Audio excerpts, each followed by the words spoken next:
Hoje, em especial, nós não teremos a nossa reunião e também eu estou com problema na minha webcam, então não vou aparecer do lado da imagem, do lado do slide de vocês na tela, como sempre faço nas aulas. Então, hoje vocês só vão escutar a minha voz. A nossa aula de hoje tem muito a ver com essa introdução sobre saúde pública, né? E aí a gente tem que ter um entendimento nessa questão de liderança, precisamos também saber como aconteceu a história, né? E aí a gente vem muito nisso, que é as políticas de saúde no Brasil. E aí, pensando nesse aspecto, o que você entende por políticas públicas de saúde? Né? É uma reflexão, eu quero que vocês é, pensem na possibilidade, enfim, o que vem na cabeça de vocês, né, quando se fala em políticas públicas de saúde. E qual é o nosso objetivo hoje, né? É justamente conhecer os fatos políticos que envolveram essa questão da saúde, né? Relacionar a saúde com a economia, que é super importante nos dias atuais, e conhecer os movimentos que induziram a criação do SUS, né? E também reconhecer a importância de adoção de política de saúde e conhecer o papel real da saúde pública no Brasil. E aí, a política de saúde no Brasil, ela, enquanto disciplina acadêmica e âmbito de intervenção social, só foi a partir da segunda metade do século XX, né, com a criação da Organização Mundial da Saúde. Então, antes disso, não se ouvia falar em políticas de saúde no Brasil. E aí a gente já vê também que ele veio acompanhando com o passar da história, com o passar do tempo, a evolução. E aí, para a gente refletir, né? Em português, a palavra política envolve tanto as dimensões do poder quanto as diretrizes, né? Do legislativo e do executivo. E política de saúde refere-se ao exercício do poder e às intervenções planificadas, com foco no bem-estar social. Ou seja, a gente fala de uma política de saúde, né, que o Estado ele vai fazer intervenção com foco no bem-estar social do povo, ok? E quais são os aspectos históricos da saúde pública no Brasil, né? Iniciou-se no século XVIII, né, pelas Santas Casas da Misericórdia, isso vocês já deveriam ter escutado, algum professor já deve ter falado, né, como se iniciou a arte do cuidado no Brasil e no mundo, em sua grande maioria foi através das igrejas, né? No Brasil não foi diferente, quando foi colônia de Portugal, né? E aí instituiu-se as Santas Casas de Misericórdias, que elas eram restritamente e pontuadas, ponderadas pela igreja. E aí no século XIX, né, com a transformação na finalidade, o que foi que aconteceu no século XIX? Né? A Revolução Industrial. Então, houve-se a finalidade de hospitais mais filantrópicos e mais científicos. Então, a gente começou a fazer com que a enfermagem se impulsionasse, se reconhecesse, né, dentro do mercado de trabalho. E aí a gente tem aspectos históricos na saúde do Brasil, né? Essas imagens, elas refletem muito o que realmente foi saúde pública, que aconteceu o quê? A revolta da vacina, né? Que foi em 1920, e aí, nesse exato momento, teve a criação do sistema de saúde pública através de Oswaldo Cruz, né, que ele adotou medidas de campanhas sanitaristas para combater as epidemias urbanas e as endemias, o que estava acontecendo naquela época, né? Muitas pessoas estavam contraindo varíola e morrendo. Então, instituiu-se através de uma política pública, né? Só que aí o povo não decidia que era a vacinação compulsória. Então, as pessoas eram obrigadas a se vacinar através dessa política. E aí, com o passar do tempo, a gente tem a Lei Eloy Chaves, né, que foi a criação das caixas de aposentadoria e pensões organizadas pelas empresas, mantidas por patrões e empregados. Ou seja, nesse primeiro momento, quem tinha acesso à saúde, né, aos hospitais, enfim, eram pessoas que tinham carteira assinada. Se não tivesse carteira assinada, se não tivesse como comprovar, né, através dessa criação do CAPS, das CAPs, eles iam para as casas de misericórdia, que eram as entidades filantrópicas constituídas pela igreja. Tá? E aí, em 1930, novo serviço na área da saúde, que foi a publicação do Ministério da Saúde, criando a legislação trabalhista, né? E aí, o que foi que se viu muito na República Velha? Né? Houve um predomínio de doenças transmissíveis, como sífilis, como febre amarela, né, a varíola, a tuberculose, que eram endemias rurais, né, e passaram a adentrar a cidade. E aí o modelo econômico nessa época era agrário exportador, ou seja, as pessoas trabalhavam nas lavouras e exportavam isso para fora. Então a organização dos serviços de saúde pública e realizações de campanhas sanitárias era focada nesse modelo, né, de República Velha. E aí, nessa época da saúde pública, a gente tinha uma assistência médica individual, né? Como assim, professor? Através da Lei Eloy Chaves, né? A prestação de serviços médicos eram sempre filiados às caixas de aposentadorias e pensões. E quem tinha muito naquela época eram os ferroviários, né? Que trabalhavam na Vale, portuários marítimos. Então, se tinha um público específico, né? Se tinha algo específico para se trabalhar a questão. Ou seja, quem tinha acesso à saúde era quem tinha carteira assinada, ou seja, uma minoria. Com Oswaldo Cruz, né, que ocorreu a revolta da vacina para o controle da varíola em 1904, então, a partir desse momento, começou-se a pensar nessas políticas públicas de saúde. O que aconteceu? Foi em 1904, né, teve a lei da vacina obrigatória, onde as brigadas sanitárias, acompanhadas por policiais, entravam nas casas para a administração da vacina. E aí o ponto de partida para a Previdência Social e Santa Casa, a caridade, né? Que é essa questão de como que nós vamos encontrar essas pessoas, como é que nós vamos dar esse ponto. Na era Vargas, né? Com tudo isso, já saiu-se da questão do predomínio de doenças que eram de zona rural para o predomínio de doenças da pobreza, certo? E aí também veio a morbidade moderna, que são as doenças do coração, os acidentes, a violência. Então, também teve um modelo privatizante, que era a contratação de serviços de terceirizadas, né? Ou seja, contratavam-se serviços de terceiros para a atuação da saúde.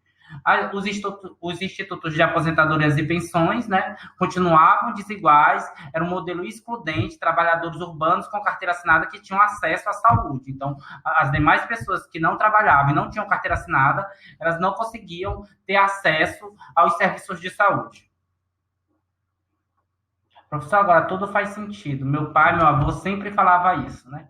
E aí foi na era Vargas que houve a criação do Ministério da Saúde, em 1953. Mas o modelo sempre foi hospitalocêntrico, ou seja, sempre foi baseada a saúde na pessoa que está doente e vai lá para tratar e para curar. Aqui, nessa era, Vargas não se tinha o paciente como um todo. A gente sempre tinha esse modelo hospitalocêntrico, a pessoa ia para o hospital, tratava aquilo que estava oportunando ela e retornava para sua casa. E aí tem um quadro, né? Geralmente quando eu coloco o slide está todo certinho, mas quando a gente vem para esse outro programa que é de gravação, sempre dá essas alterações. O marco legal e político foi o nascimento da legislação trabalhista. Esse foi o marco das pessoas começarem a ter acesso através da Lei Eloy Chaves, né? Que tinha as caixas de aposentadoria por pensões, enfim. Né? A assistência à saúde era médica, né? Concentrado na referência médica, e aí tinha atribuição do acesso à Lei Eloy Chaves, né? E a saúde coletiva era o sanitarismo, eram as campanhas em massas, como a reforma Carlos Chagas, né, que foi a revolta da vacina, que quase todas as pessoas tiveram contato. Mas isso não satisfazia, né? Esse modelo brasileiro de seguro social e prestação de serviços médicos pelo Instituto, né, Nacional da Previdência Social, ele era um modelo excludente, né, dos cidadãos, porque quem não contribuía não tinha direito. Né? Então, ele era altamente excludente dos cidadãos não contribuintes da Previdência Social. Então, começou-se a se pensar justamente nisso. E aí, em 1941, né, que nós tivemos a Conferência de Saúde em Defesa Sanitária, Proteção da Maternidade, Infância e Adolescência, a gente ocorreu a criação do Ministério da Saúde após a Conferência Nacional de Saúde. E aí, na década de 70, começaram os primeiros questionamentos sobre o sistema de saúde vigente, né? Baseado na compra de serviços no setor privado e no modelo hospitalocêntrico. Então, as pessoas começaram, nessa época da década de 70, a questionar, né? Mas aí veio o autoritarismo, que foi a época da ditadura de 64 até 84, 20 anos. Então, durante essa época, continuou-se sendo centralizado, né? Continuou com o estímulo de criação de empresas privadas, né? Continuou com as empresas de equipamentos médicos, pagamentos por unidade de serviço, né? Estímulo ao faturamento, alto custo, descontrole. Como assim, professor? Se nessa base, né? Nessa conjuntura, enfim, continuou-se vendo o paciente apenas como doença, e o pagamento era por unidade de serviço, né, que estimulava, sim, o faturamento. Então, você atendia a pessoa estava com o braço fraturado, então a gente fazia todo o procedimento e emitia a nota, né? Então, tinha um alto custo e descontrole, porque as pessoas não tinham noção, então, era aquilo que elas falavam.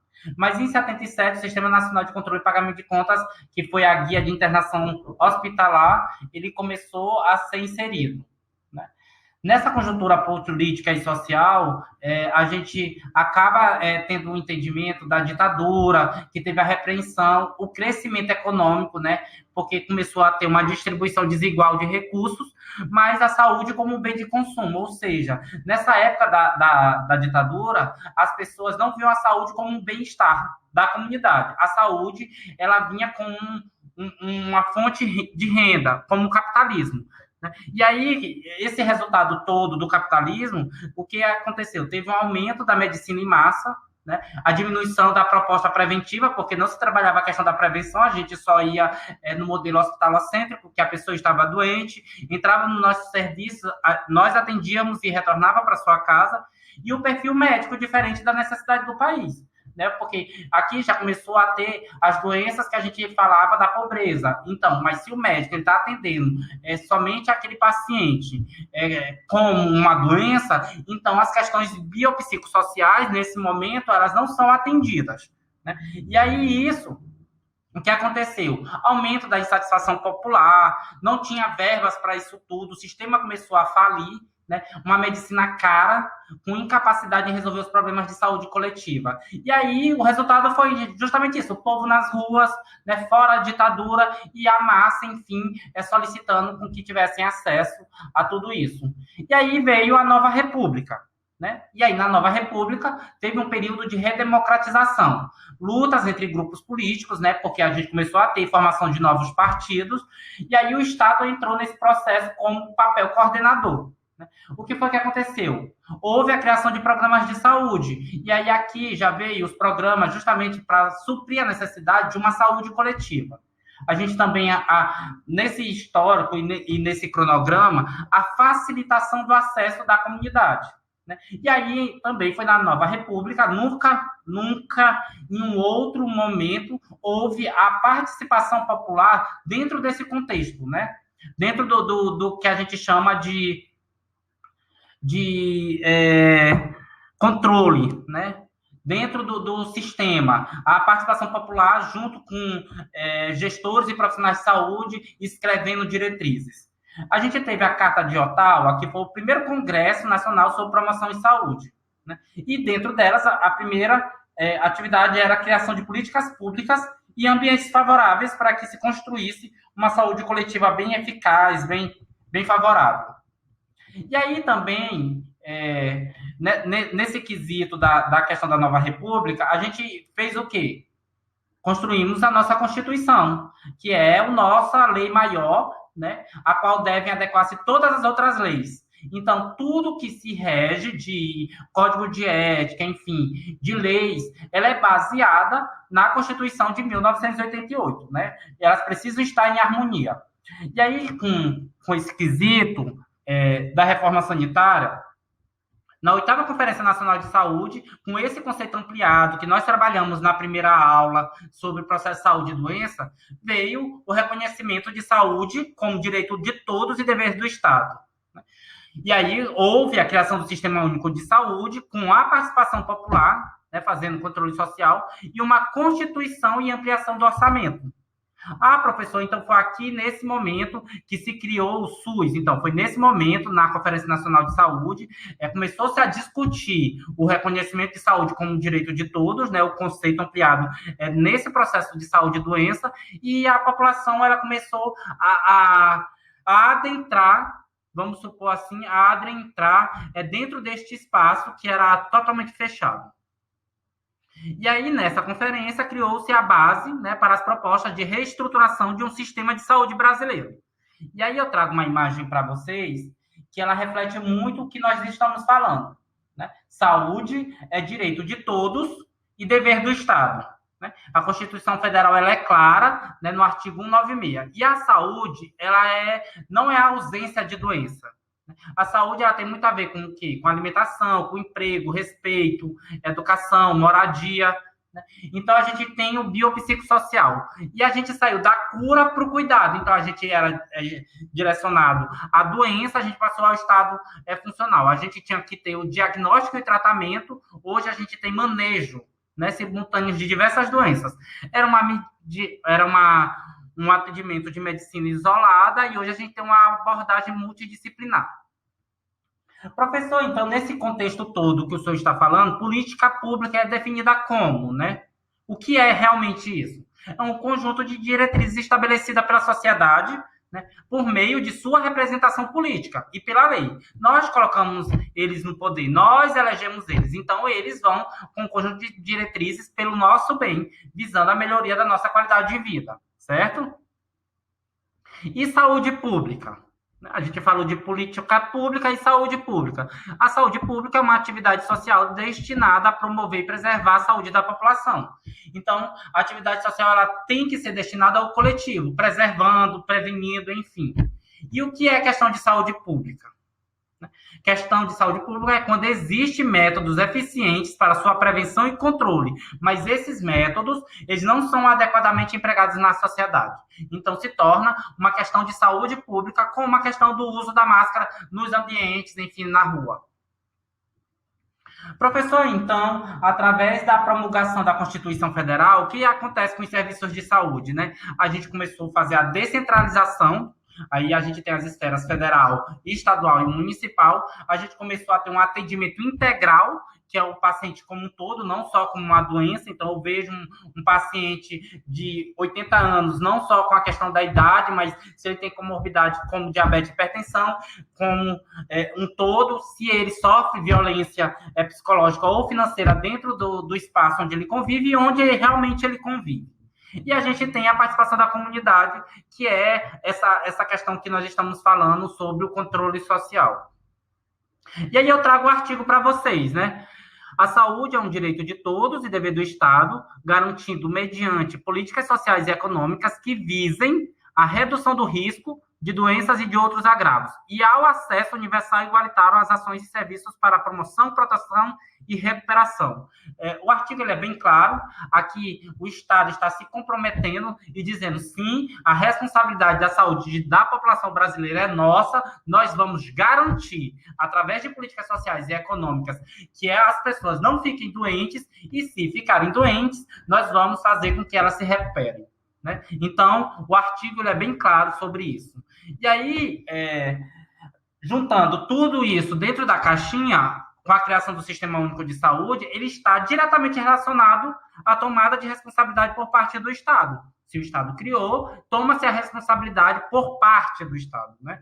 Mas a proposta é que seja possível atuar através de agentes de saúde, que visitam frequentemente as famílias para se antecipar dos problemas que se conhecem. Ou seja, aqui a gente já está falando de um sistema que ele trabalha também a questão da prevenção e que ele não só vê a pessoa como uma doença, mas também uma pessoa como o seu psicológico, o seu social, que é antecipando os problemas, a gente reconhece a realidade de cada família. E aí a gente pode encaminhar tudo isso aos equipamentos públicos de saúde. Professor, agora eu estou começando a entender. Pois é. E aí, o que foi que aconteceu? O Sistema Único de Saúde é a mais importante reforma do país, né? É a maior política brasileira de inclusão social e ainda há necessidade de transformações, né? Ele é garantido pela Constituição, ele tem os seus princípios doutrinários com ideias filosóficas, né? E também tem um conceito ampliado de saúde, com seus princípios organizativos. E aí a gente vem por que o sistema é único. Ah, professor, por que a palavra é único? Porque ele segue a mesma doutrina e os mesmos princípios organizativos em todo o território nacional, sob a responsabilidade das três esferas, autônomas do governo federal, estadual e municipal. Por isso que quando se fala sistema único de saúde, é porque os princípios organizativos são únicos e são o mesmo para todas as pessoas. E aí os princípios doutrinários são esses, que todo mundo já ouviu falar: universalidade, integralidade e equidade. Universalidade. Universalidade, quando eu vejo o paciente como um todo. Estou vendo aquele paciente, o acesso é universal. Então, quando eu falo de universalidade, eu estou falando que todas as pessoas têm um acesso ao posto. Integralidade, quando eu vejo aquele idoso como um todo. Eu estou tratando a hipertensão dele, mas eu também estou pesquisando se ele sofre violência financeira e também estou observando o ambiente que ele vive. Equidade. Equidade é quando as minorias não conseguem ter acesso, como população LGBTI, população em situação de rua, população negra, pessoas que são ribeirinhas, né, população cigana. Então, equidade ela não tem a ver com igualdade, porque a igualdade a gente já faz isso na universalidade, que é o acesso a todos. Equidade ela tem muito mais a ver com justiça social. E aí os princípios organizativos do SUS é justamente aquilo, que é a descentralização, né? Nós descentralizamos, a regionalização, e a gente ouve muito falar na regionalização, que é essa questão de que temos a região de Pinheiro, temos a região de Imperatriz, né? A participação dos cidadãos, aí aqui vem muito na questão do social. E aí, nessa regionalização e hierarquização, a gente precisa ter esse entendimento das atenções. Nós temos a atenção primária, a atenção secundária e a atenção terciária. A atenção primária é a prevenção, a atenção secundária já é um nível mais elevado e especializado, e a atenção terciária já é o mais grau, como os nossos hospitais de urgência e emergência. Como assim, professor? Estamos com uma gestante, e aí ela é uma gestante de baixo risco, ela está sendo atendida no posto de saúde X. Só que ela evoluiu, ou seja, ela se tornou hipertensa e está com diabetes mellitus também gestacional. Então, o que nós fazemos? Encaminhamos ela para a atenção secundária. Ela vai para onde? Ela vai para um hospital de referência que atende gestantes de alto risco. Professor, mas aí ela teve pré-eclâmpsia, então ela já vai para a atenção terciária, que são as maternidades. Ou seja, ela saiu do posto de saúde e foi para um hospital que atende gestantes de alto risco, ela agravou e foi para a atenção terciária. Outro modelo de regionalização e hierarquização. Na atenção primária, atendemos uma paciente X e descobrimos que ela estava com câncer. Ou a gente só suspeitou. O que nós fazemos? Encaminhamos ela do posto de saúde para qual hospital? Para o hospital Aldenor Abelo. Lá é a atenção secundária, então ela vai fazer o quê? Ela vai fazer todas as consultas dela. Ela agravou, então ela vai para a atenção terciária, ou seja, ela vai ficar internada, pode ser até mesmo no mesmo hospital, porque lá tem UTI, enfim, e aí ela vai ser atendida. Então, ela passou pelos 3 níveis. A hierarquização é essa estruturação da assistência em diferentes níveis, né? A porta de entrada sempre vai ser a unidade básica de saúde, mas o que acontece muitas das vezes é que esse paciente ele não entra pela unidade básica e ele já cai direto, um exemplo clássico, ele já cai direto no hospital de Norabelo. Ele nem passou pelo posto de saúde do bairro dele. Ele já descobriu que estava com CA em um estágio muito avançado, porque não houve prevenção, não houve campanha, ele não teve acesso e acabou indo direto para o Aldenora. Nesse segundo passo, que é a participação dos cidadãos, são os conselhos, né? Os conselhos municipais de saúde, os conselhos estaduais de saúde. Conselhos de saúde, eles precisam ser 50% de gestão e profissionais e 50% da sociedade civil, certo? E aí o que acontece isso? E vão se decidir, né, orçamentos, diretrizes, enfim, através disso. Ou seja, aqui nós estamos falando que o SUS, ele tem a participação dos cidadãos e ele é democrático, né? Com a resolubilidade, né, que é a capacidade de resolver, né, e a capacidade de resolução dos serviços em todos os níveis de assistência. Ou seja, se o paciente entra em uma unidade básica de saúde, é bem simples. Eu estou atendendo um jovem que entrou no sistema. ele veio fazer teste rápido. Então, eu, nesse momento, estou prestando serviço de assistência para ele dos testes rápidos. Só que ele começou a me perguntar sobre problemas de nutrição, que ele está abaixo do peso, que ele começou a reclamar a situação em si. O que é que eu vou fazer enquanto profissional? Eu vou tentar resolver. E o que eu não conseguir resolver, eu encaminho dentro do próprio serviço. E aí, para deixar para vocês o que é saúde pública, né? Saúde pública é a ciência e a arte de evitar doenças, prolongar a vida e desenvolver a saúde física e mental, e a eficiência, através dos esforços organizados da comunidade para o saneamento do meio ambiente, controle de infecções na comunidade, um padrão de vida adequado à manutenção da vida. Então, saúde pública, ela tem muito a ver com essa organização do que a comunidade ela traz, né? A gente tem várias ações de saúde pública, como cuidado com os resíduos, controle de vetores, incentivos, campanha de vacinação. E aí, para finalizar, eu quero deixar para vocês uma mensagem que a gente trabalha muito com a questão de saúde pública, né? A gente precisa ser o profissional que a gente sempre fala, que queremos, né? Eu quero ser atendido pelo melhor profissional, então eu tenho que ser esse melhor profissional.